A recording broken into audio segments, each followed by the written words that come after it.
नमोस्तु आचार्य श्री पदम चंद्र जी जैन बुढ़ार से अपनी जिज्ञासा रखते हैं कि जब आत्मा ही सब कुछ जानती है तो मस्तिष्क की क्या जरूरत है, समाधान कीजिए। मति ज्ञानी और सुत ज्ञानी जो जीव होते हैं उनके लिए उपकरणों की आवश्यकता पड़ती है। बिना उपकरण के वो अपने जानने की आत्मा की शक्ति होते हुए भी वह सुन नहीं सकते, कह नहीं सकते, देख नहीं सकते। इसलिए मति ज्ञानी जो 5 इंद्रियों मन की सहायता से जो द्रव्य मन वचन है, द्रव्य जो मन है, द्रव्य जो इंद्रियां हैं, उनके निमित्त से, उनके उपकरण के निमित्त से आत्मा अपने ज्ञान की अभिव्यक्ति करता है। जानता तो आत्मा है, जानने का काम आत्मा करता है, लेकिन जब तक उसके लिए प्रत्यक्ष ज्ञान की प्राप्ति न हो तब तक उसके लिए उपकरणों की ज़रूरत होती है। जैसे एक हार्डवेयर होता है और एक सॉफ्टवेयर होता है। सॉफ्टवेयर, यहाँ आप आत्मा को जान लें कि आत्मा जो है सॉफ्टवेयर है, और हार्डवेयर जो है वो मस्तिष्क समझ लीजिए, इंद्रिय समझ लीजिए।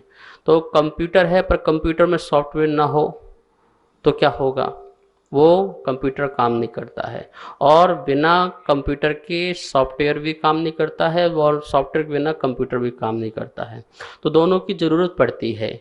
आप उसमें अपना सॉफ्टवेयर डाल दीजिए, आत्मा सॉफ्टवेयर और ये कंप्यूटर जो हार्डवेयर है, जो ये उपकरण शरीर आदि, तो इस प्रकार से दोनों की आवश्यकता पड़ती है छद्मस्त काल में। जब तक वो इंद्रियों की सहायता से जानता है, जब तक उसको मति ज्ञान शुद्ध ज्ञान उसके पास होता है।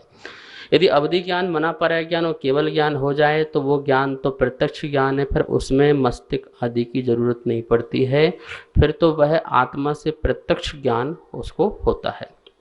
अतः आप यही समझना, 2 ज्ञान जो ऐसे हैं जिनके लिए सहारों की आवश्यकता पड़ती है, जिस प्रकार से सॉफ्टवेयर को हार्डवेयर की आवश्यकता पड़ती है। नमोस्तु आचार्य श्री मनीष जैन राजनांदगांव से अपनी शंका रखते हैं कि ध्यानत राय जी एक कवि हुए जिन्होंने जैन दर्शन में बहुत काम किया है। उन्होंने कई स्तोत्र, पाठ, स्तुति और पूजाएं लिखी हैं जिन्हें आज हम सभी करते हैं, लेकिन वर्तमान में 13 पंथ और 20 पंथी बहुलता से देखा जा रहा। इस संदर्भ में हमारी जिज्ञासा ये है कि ध्यानत राय जी कवि क्या 13 पंथी थी या 20 पंथी, कृपया समाधान कीजिए। पंडित ध्यानत राय जी एक महान कवि और जैन दर्शन को अच्छी तरह से जानने वाले, सभी पक्षों का ज्ञान उनका अच्छा था, और उन्होंने बहुत आध्यात्मिक भजन आदि, स्तोत्र आदि और नित्य पूजाएं भी लिखी उन्होंने। और आज वर्तमान में उनकी जो पूजाएं हैं पूरे विश्व में जैन समाज जिनवाणी के माध्यम से पढ़ते हैं। जैसे देवशास्त्र गुरु की पूजन है, और भी पंचमेरु की है, नंदीश्वर दीप की है, ऐसी बहुत सारी इनकी पूजाएं हैं। यदि आप उनको पढ़ेंगे तो आपको लगेगा कि कितनी सुंदर सुंदर पूजाएं हैं। 10 लक्षण पर्व की कितनी सुंदर पूजा है। अब आपने प्रश्न किया है कि पंडित जी पर प्रश्न चिन्ह खड़ा किया है कि ये 13 पंथी है या 20 पंथी हैं। तो महानुभाव, ध्यानत राय मेरी दृष्टि में जब उनके मैं आध्यात्मिक भजन और उनकी पूजन स्त्रोत पढ़ता हूँ तो मुझे कहीं भी दिखता नहीं कि वो 13 पंथ हैं या 20 पंथ हैं। मुझे दिखता है कि वो आगम के पंथ हैं, आगम पंथी हैं, क्योंकि उन्होंने आगम का सपोर्ट किया है, ना कि किसी मत का सपोर्ट किया है। वो किसी पंथ व्यामोह में नहीं थे, उन्होंने आगम। हाँ, यदि आज आप अपनी दृष्टि से देखते हो कि हमें पता करना है जो उन्होंने लिखा है तो वो लिखा किस दृष्टि से है, और जिस दृष्टि से आप आज सोचते हो कि 13 पंथ 20 पंथ, पहले तो आप 13 पंथ 20 पंथ क्या समझते हो? जल से अभिषेक हो गया तो आप 13 पंथ समझते हो।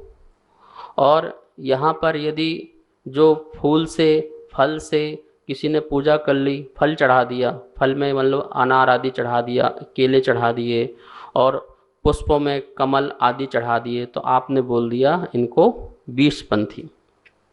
यदि यह दृष्टि आपकी 20 पंथी है तो मैं निश्चित कहूँगा कि ध्यानत राय फिर 20 पंथी हैं, यदि आपकी दृष्टि है। क्योंकि पूजन में, उनकी समस्त पूजन में हर जगह फूलन से पूजन करूं, इस प्रकार से पुष्प की बात करेंगे, अनेक प्रकार के पुष्प चढ़ाने की बात करेंगे, अनेक प्रकार के नैवेद्य चढ़ाने की बात करेंगे, और अनेक प्रकार के जो फल हैं उन फलों के नाम, रस से पूरित ऐसे फलों के नाम लिखे उन्होंने। तो बताइए, यदि मैं आपकी दृष्टि से बोलूं कि इन सामग्री के कारण व्यक्ति 20पंथी है, तो वो 20पंथी है प्रभु। और यदि आप ऐसी दृष्टि नहीं आगम की पंथी से लगाएंगे तो वो न 13पंथी है न 20पंथी, वो तो मोक्षपंथी है, वो आगम पंथी है। आप अपनी दृष्टि चेंज कीजिए, इन चीज़ों से 13पंथ 20पंथ को मत लगाइए। 13पंथ 13 प्रकार का चारित्र है जो मुनि का होता है, 20पंथ 20 प्रकार का चारित्र होता है जो श्रावक का होता है। 8 मूल गुण और 12 व्रत, इनको धारण करने वाला वो 20पंथ श्रावक होता है, और 13 प्रकार के चारित्र का पालन करने वाला मुनि वो 13पंथ होता है। ये दृष्टि लगाइए, ये आगम की दृष्टि है। इससे ही आप आगे चल करके अपने जैन दर्शन को बचा सकते हैं। नमोस्तु आचार्य श्री।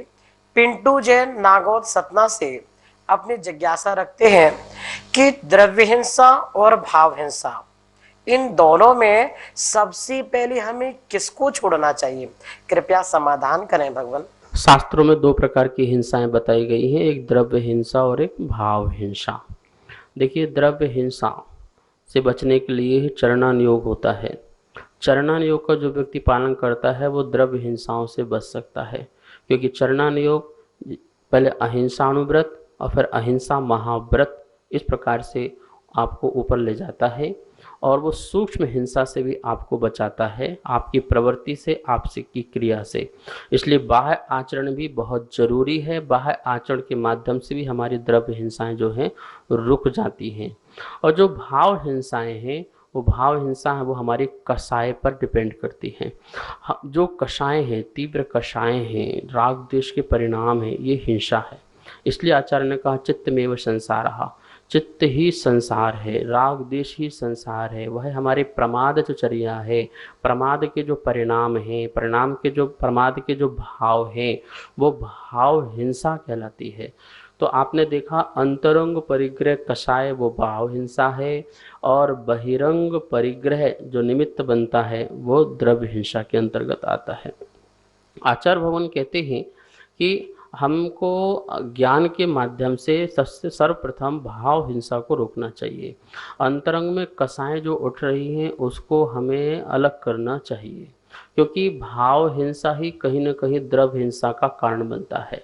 भाव में यदि कषाएं कम होती गई तो बाह्य का परिग्रह भी दूर होते जाएगा, बाह्य की मोह माया से भी दूर होते जाएंगे, और फिर हमारी द्रव्य हिंसा भी क्या होती जाएगी, बचती जाएगी। तो सबसे पहले आचार्य कुंदकुंद स्वामी भी कह रहे हैं कि भाव हिंसा को रोको, द्रव्य हिंसा अपने आप कंट्रोल में आ जाएगी। वैसे दोनों एक दूसरे के निमित्त नैमित्तिक संबंध हैं। द्रव्य हिंसा रोको तो भाव हिंसा रोके, और भाव हिंसा रोके तो द्रव्य हिंसा रोके। फिर भी भाव हिंसा को सबसे पहले हमें कंट्रोल करना चाहिए। जैसे छत से पानी टपक रहा है, टप टप करके टपक रहा है, तो इसका इलाज क्या है? हम नीचे टप रख दें, भर जाए और उसे फेंक दें, ये इलाज नहीं है। जहाँ से पानी गिर रहा है उसी को ही बंद करें। इस प्रकार से भाव हिंसा जहाँ से उमड़ रही है उसको ही बंद कर दें, तो द्रव्य में भी, प्रवृत्ति में भी हमारी हिंसा क्या हो जाती है, फिर वो रुक जाती है। इसलिए आचार्यों ने कहा भाव हिंसा को पहले रोकें।